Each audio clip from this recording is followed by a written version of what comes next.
तारा की मौत के बाद राहा बिल्कुल अकेली रह जाती है। माँ का साया हमेशा के लिए उठ चुका था। राहा को लगा था कि उसकी पूरी दुनिया खत्म हो गई है और अब उसका इस दुनिया में कोई नहीं बचा। तभी कमरे का दरवाज़ा खुलता है और डीसी अरमान हांफता हुआ अंदर आता है। अरमान के चेहरे पर गुस्सा और हाथों में एक वाइट फाइल थी। वो चिल्लाता है, राहा अपने आंसुओं को अभी रोक लो। वसीम और ज़रून ने अदील अंकल को जहर दे दिया है और वो ऑफिस की पूरी प्रॉपर्टी पर हमेशा के लिए कब्जा करने वाले हैं। ये सुनते ही राहा के होश उड़ जाते हैं और वो अपने आंसू साफ करके अपनी आखिरी जंग लड़ने के लिए निकल पड़ती है। दूसरी तरफ ऑफिस में वसीम और ज़रून अपनी जीत का जश्न मना रहे थे। वसीम जोरदार कहकहा लगाता है और कहता है, तारा मर गई और अदील अब चंद सांसों का मेहमान है। आज से इस करोड़ों के अंपायर का इकलौता मालिक मैं हूं। अचानक ऑफिस का शीशे का दरवाज़ा एक जोरदार धमाके से टूट जाता है। वसीम और ज़रून घबराकर पीछे हटते हैं। राहा गुस्से में आग बबूला होकर अंदर दाखिल होती है और पीछे से डीसी अरमान चलता हुआ आता है। तुम्हारी जीत नहीं, तुम्हारी मौत का वक्त आ गया है वसीम अंकल।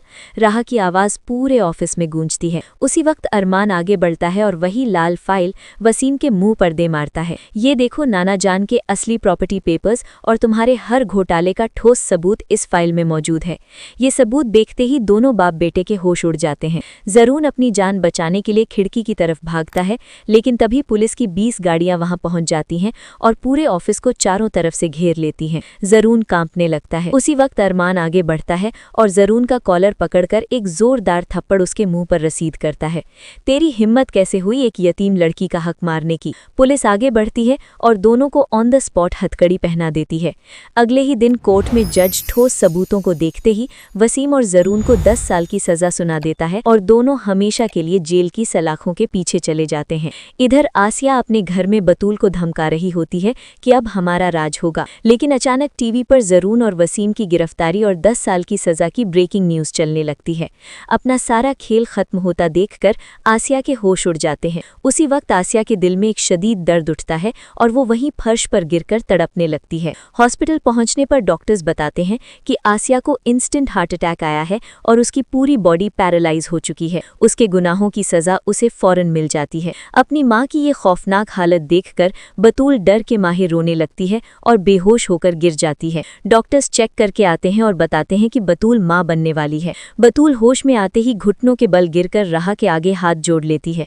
मुझे माफ कर दो राहा, मैं अपने शौहर और माँ की बातों में अंधी हो गई थी। अब तो मैं ज़रून के मासूम बच्चे की माँ बनने वाली हूँ। मेरा और इस बच्चे का क्या होगा? राहा का दिल बिल्कुल पिघल जाता है और वो बतूल को गले लगा लेती है। तुम मेरी बहन हो बतूल, और तुम्हें और इस बच्चे को मैं कभी अकेला नहीं छोड़ूंगी। ये खूबसूरत मंजर देखकर पीछे से अदील आगे बढ़ता है, जो अब जहर के असर से बिल्कुल ठीक हो चुका था। अदील की आंखों में खुशी और फख्र के आंसू होते हैं। वो प्यार से अरमान का हाथ पकड़कर राहा के हाथ में दे देता है। अरमान बेटे, तुमने आज मेरे पूरे खानदान को बचा लिया। तुमसे बेहतर राहा का हमसफर कोई नहीं हो सकता।